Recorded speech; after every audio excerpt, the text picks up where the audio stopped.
Hello everyone and welcome to Cameras and Coffee, and today we will sing the songs of our ancestors. Film is dead. Pentax is doomed. But first,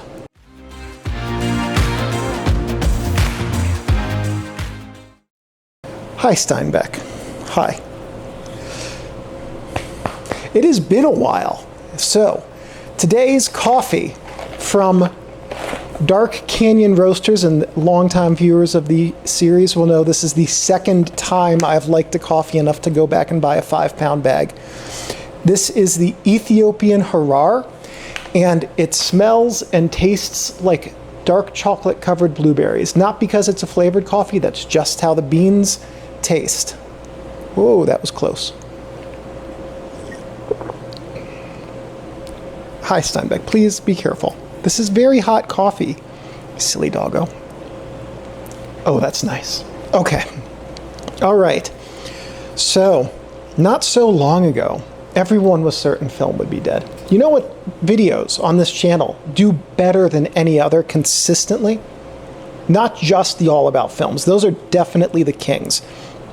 Anything that talks about film and film cameras, really, but film especially. Any of the Cameras and Coffee videos talk about film, always the top.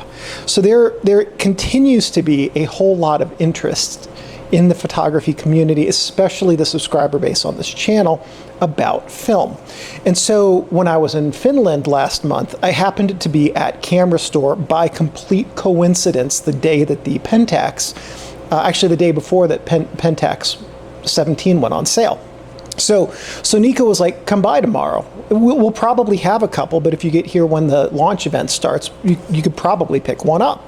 And so sure. So it was like $620 something converted from euros to the US. So not cheap, but totally worth it. So I've been shooting the 17, and I will make a complete video manual video about it.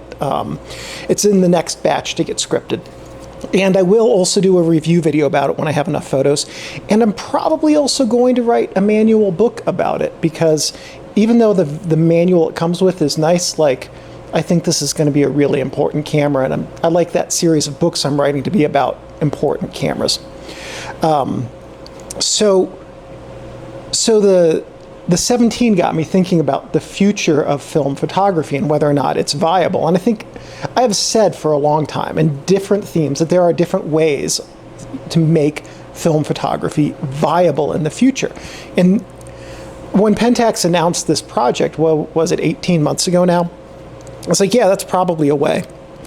And I think that it is a way. This is such a lovely camera to use. So let's talk about this a little bit. It's quirky. We're going to acknowledge that up front. But like from a tactile perspective, like this feels like it takes parts of the best vintage cameras ever made, and it feels like it takes parts of the best 80s and 90s eras cameras and just kind of puts them all together in a nice little half-frame package.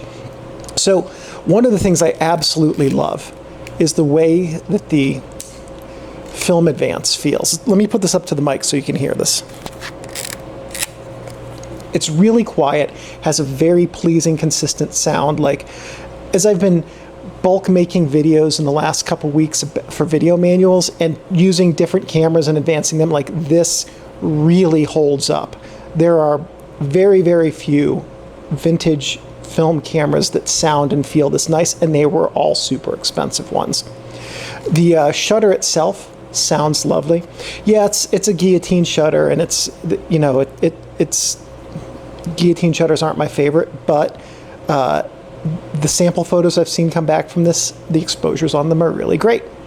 Okay, the exposure mode, like the feature set on it, selecting film speed, exposure value compensation, the different modes. The different modes are a little bit quirky, but they all make sense after a while. I think those are really lovely. If there were one thing, David, what's one thing you would change about this camera? Honestly, not the screw. It's the dial here. I wish I could rotate it so that meters or feet would be on top instead of just having the simple gauge because on top right now it's close-up, food, portrait, two people portrait, group shot, in landscape for infinity. But there's actual foot and meter indications on the bottom. It would be nice if I could just rotate this so that those distance markings were on top, because those are more useful to me.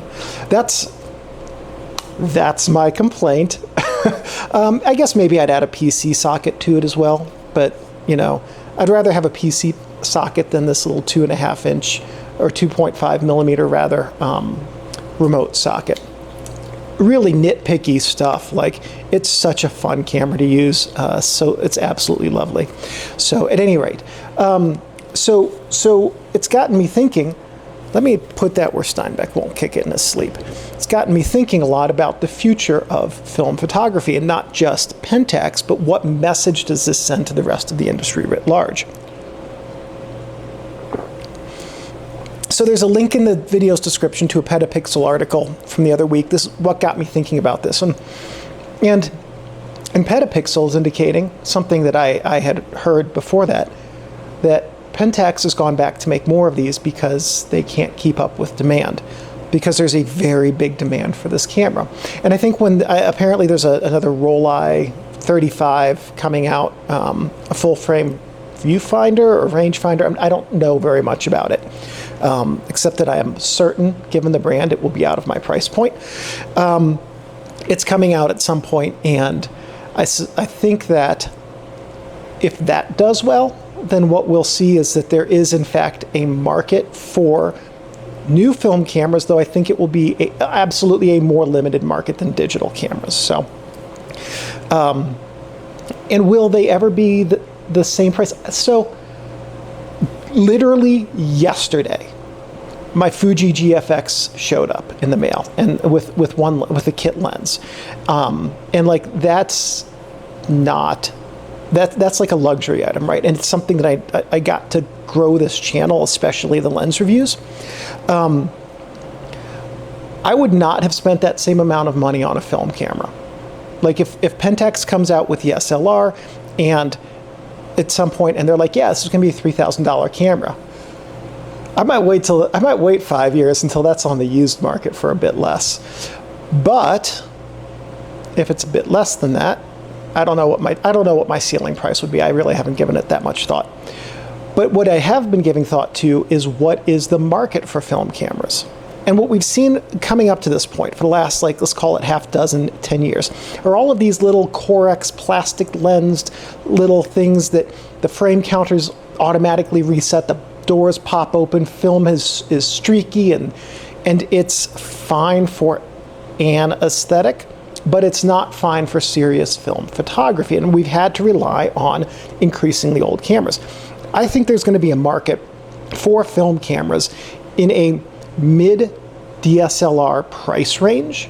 We're talking $500 for the viewfinder here, you know, up to, if you told me the SLR was going to be $1,500, the Pentax was going to release an SLR, a brand new one that's really lovely, same quality, maybe a bit better quality than, actually hopefully a little bit better quality than this one, for $1,500, I would say that sounds like probably a completely reasonable price, on the high end, but reasonable, given the cost of materials, research and development, building new tooling and things like that.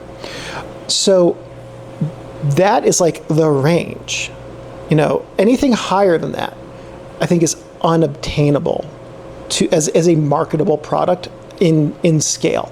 As a niche product, sure. Like, we can look at film cameras today that are that price range, that are in the sheet film, that are sheet film cameras, or medium format. Do they still? No, I guess they don't make medium format. But I can point to some sheet film cameras that are that much and more. And they're a very niche product. So if we're talking about on scale, it's got to be in the consumer price range, in the price range of people who enjoy film as a hobby, and that is the $600, maybe at most $1,500 price range. Considering that there are $1,500 used film cameras on the market, I don't think that it's too much to say that a brand new 35mm SLR, especially if it's really well made, could cost that much. I think that's totally reasonable.